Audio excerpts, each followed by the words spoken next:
Hi everyone, just back from the hardware store, Home Depot, where it was a madhouse, as you might have imagined. And as I record this, Hurricane Milton is a Cat 5 in the middle of the Gulf of Mexico, taking dead aim for Sarasota if you follow the center of the line. But of course, they tell you just look at the whole cone, and I know this from having been in many hurricanes that it could go anywhere, and it's really anybody's guess at this point because they can do that last minute wobble and it's in a different place. So I'm in front of some plywood that is going to go up tomorrow, and across the neighbors, the kids, almost teenagers, not quite, are playing outside probably for the last time in 3 days, starting sometime tomorrow.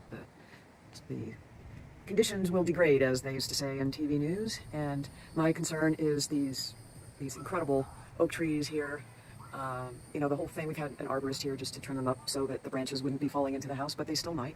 And the thing that I've learned about trees is that the bigger they are on top, that kind of mirrors what the root system is, at least I'm holding. So these trees, according to the arborist, are around 200 years old. So I'm just sort of coming out here not only to get out of the house and enjoy the outside while I can, but just processing the whole thing of saying goodbye to the stuff inside that you get so attached to. I've moved so many times, and it's really hard to say goodbye. But here in Florida, when you have the threat of hurricanes, it's just the fact of life and the price you pay to live in paradise.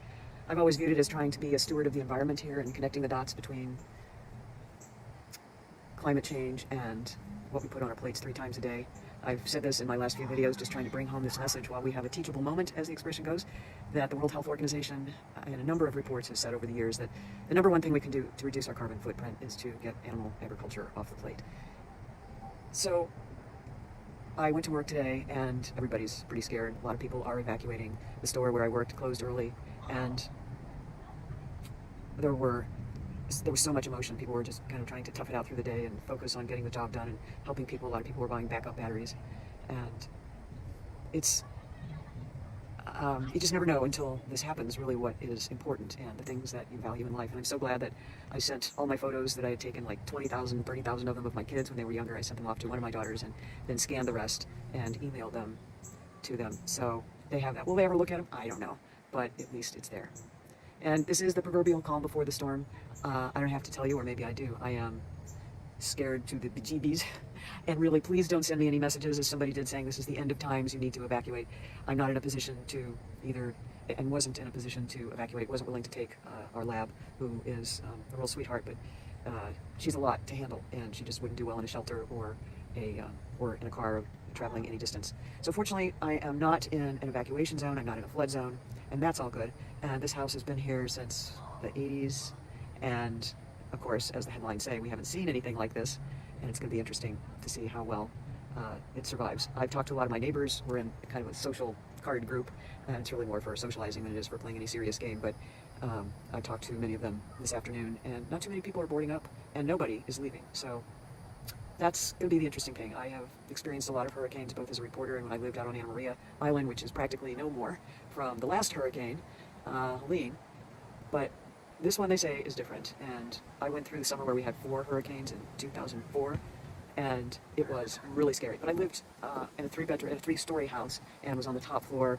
with the toilet water swishing back and forth and the phone rocking back and forth. But we knew that the hurricane was probably going to stay pretty far away. It was a Cat 3 Hurricane Charlie, if you remember that one, into Punta Gorda, which was, they were supposed to come up into the Tampa area again, and made that last minute wobble right into Punta Gorda and pretty much leveled that place.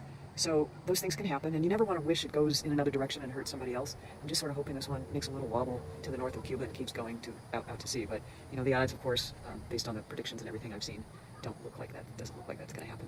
So my brain has been pretty fried today, as everybody's has. It's hard to focus and concentrate.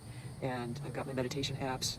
I've got a safe room where I think everything hopefully will be okay. No flying, no windows, so no glass in that immediate area. So I hope it holds. And I've got headphones that are really good, that I hope black out the noise, because for me that's probably the scariest part when I recall my past hurricane experiences. All right, everyone, I'm going to sign off because I need to get some sleep while I still can. And if you have any thoughts, comments, coping ideas, I will be checking in. I do have a lot of backup batteries, so I hope to stay online as much as I can. And we'll see you on the other side of this, maybe Friday of this week. If you're watching, today is Monday as I recorded. So stay safe wherever you are, and just remember, life is short. Enjoy it while you got it. All right, everyone, thanks for watching, and gotta run.